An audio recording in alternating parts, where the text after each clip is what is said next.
লুৎফুজ্জামান বাবর ১৭ বছর জেলে ছিলেন। তার স্ত্রী নিজেই জানতেন না তিনি বেঁচে আছেন নাকি মারা গিয়েছেন। ব্যারিস্টার আরমান ৮ বছর গুম ছিলেন।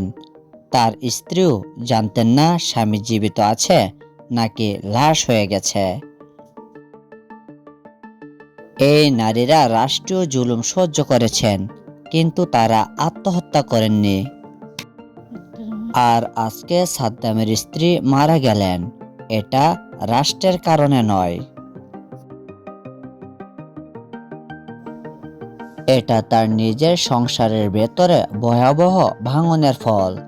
সমাজে বহুদিন ধরে আলোচনা আছে সাদ্দামের জীবনে একাধিক সম্পর্ক ও ভিন্ন সংসারের বিষয়ে।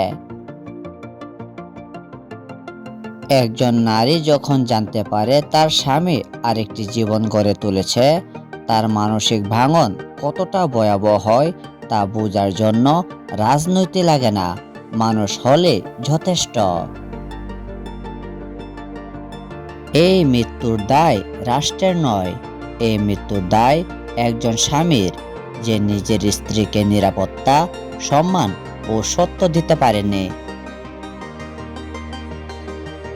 আজ যারা সাদ্দামকে নিয়ে আবেগ দেখাচ্ছেন, তারা কি একবারও ভেবেছেন এই নারীর সঙ্গে কি ঘটেছিল?